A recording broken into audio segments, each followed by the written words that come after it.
Buenos días, estimados colegas, y bienvenidos hoy, sábado 29 de septiembre, nuevamente a la tercera transmisión del Master Program de LifeMed Direct. Soy la doctora Ana Patricia López Santibáñez McNally y el día de hoy los acompañaré durante todo el programa de farmacología y farmacoeconomía de antibióticos en el siglo XXI.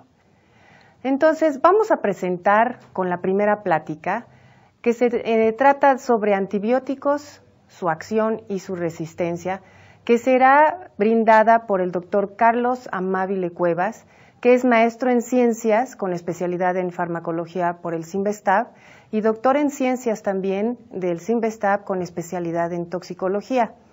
Es Visiting Scholar del Departamento de Bioquímica y Biología Molecular en la Universidad de Harvard, profesor asociado de farmacología de la Facultad de Medicina de la UNAM y director de la Fundación Luzara en la Ciudad de México desde 1995. Les dejo entonces con ustedes al doctor Amabile Cuevas. Doctor, muy bienvenido, muchas gracias por su presencia. ¿Qué tal? Muy buenos días, muchas gracias a toda la audiencia por acompañarnos. En el día de hoy vamos a destinar buena parte de la mañana a hablar de antibióticos y creo entonces conveniente empezar por una definición de lo que son los antibióticos. Una definición de diccionario no se las quiero dar, porque al final de cuentas todos tenemos un diccionario en casa. Déjenme darles una definición operativa, algo que nos ayude a entender qué es un antibiótico y qué tipo de moléculas podemos agrupar en este contexto. La imagen que ven en pantalla es la de un antibiótico que está por un lado, por el lado izquierdo, afectando a las bacterias, que son células muy particulares, muy diferentes de las nuestras que aparecen en el lado derecho. Las células bacterianas denominamos procariontes por ser carentes de núcleo, pero esa no es la única diferencia, hay varias otras bioquímicas y estructurales muy importantes.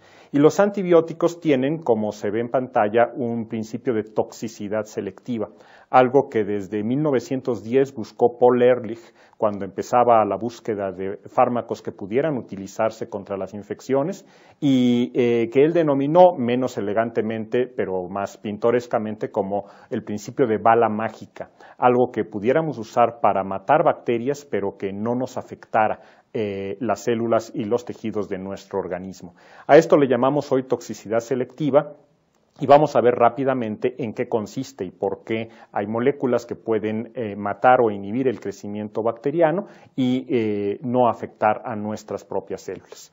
Definimos entonces a antibiótico como un compuesto químico que mata o inhibe el crecimiento de bacterias. Vamos a centrar nuestra atención el día de hoy solo en bacterias, no hablaremos de ningún otro tipo de microorganismos.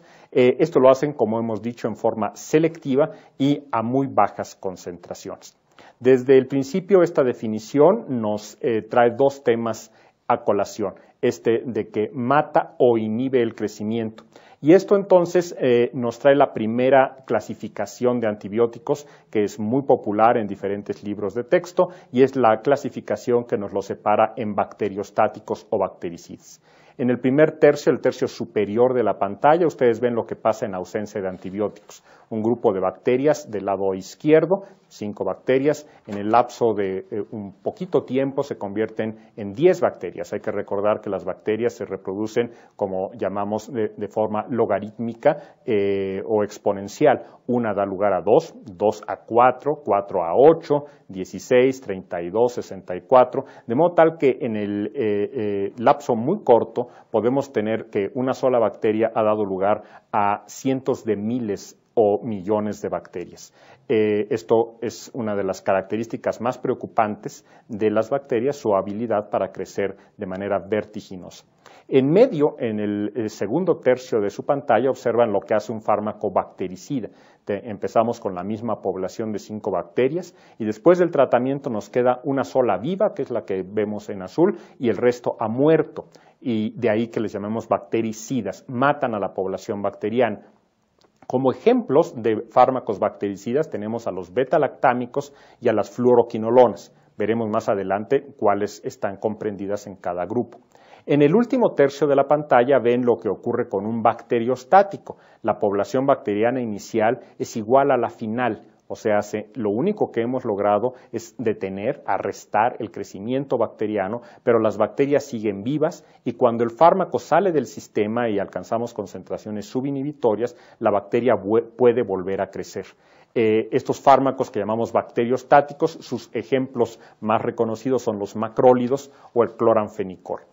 Esta clasificación, aunque es muy abordada y es muy socorrida en los libros de texto, en realidad es una clasificación muy tenue, muy endeble y de poco uso clínico, porque al final del día las bacterias varían de acuerdo a su especie en su respuesta a antibióticos, y un antibiótico que es bacteriostático para una especie puede ser bactericida para otra y viceversa, lo mismo que diferentes condiciones de crecimiento, antibióticos que actúan sobre la fase logarítmica de crecimiento, por ejemplo los beta-lactámicos, en realidad no hacen nada cuando la bacteria llega a fase estacionaria y es necesario esperar a que tengan un nuevo periodo de crecimiento las bacterias para que el antibiótico vuelva a tener efecto. De modo tal que esta clasificación la menciono más que nada porque pues es popular, pero realmente no nos ayuda mucho en el uso clínico de antibióticos.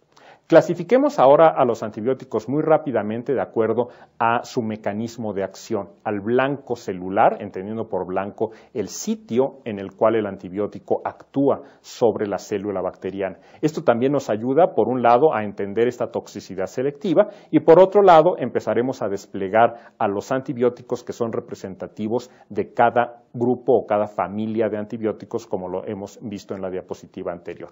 Empecemos con los antibióticos que inhiben la síntesis de la pared celular. Hay que entender que las bacterias, tanto gram positivas como gram negativas, están rodeadas de esta pared, una estructura que nuestras células no tienen, y es por eso que inhibir la síntesis de la pared celular bacteriana es algo que mata a las bacterias, pero que no nos hace ningún efecto a nosotros y a nuestras células.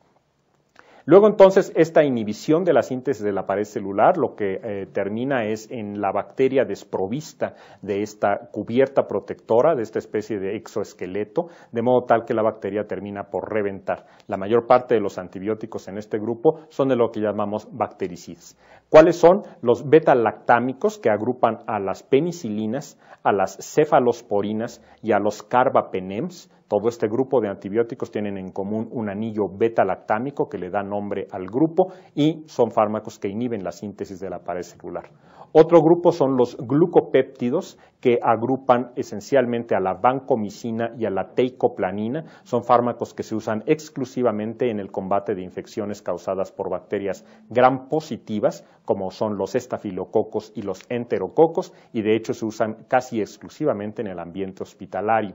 Y finalmente la fosfomicina, un antibiótico más bien viejo, pero que está recobrando interés porque muchas bacterias resistentes a otros antibióticos siguen siendo sensibles a la fosfomicina. De modo tal que si bien hoy en día se le utiliza mayoritariamente en el combate de las infecciones de la vía urinaria, está empezando a posicionarse en otros nichos clínicos de gran importancia. Vayamos más hacia adentro en la célula y adentro de la pared celular, inmediatamente subyacente, encontramos a la membrana citoplásmica o membrana celular. Las bacterias tienen una membrana que difiere muy poco de la membrana celular de nuestras pocas células. De ahí que los antibióticos que afectan a este tipo de membranas tienen una alta toxicidad. Solamente hay un grupo de medicamentos que utilizamos en la antibiótico-terapia y que afectan a la membrana celular bacteriana y son los que agrupamos bajo el término de lipopéptidos. Una muy vieja, tiene 60 años en uso clínico, que es la colistina, útil en el combate de infecciones por bacterias gram negativas multiresistentes como Pseudomonas, Acinetobacter y las enterobacterias Klebsiella y Escherichia multiresistentes. Y por el otro lado, la daptomicina, un antibiótico muy recién llegado a la práctica clínica. Esta daptomicina, por el contrario, se utiliza solo en el combate de infecciones por bacterias gram positivas, nuevamente estafilococos y enterococos.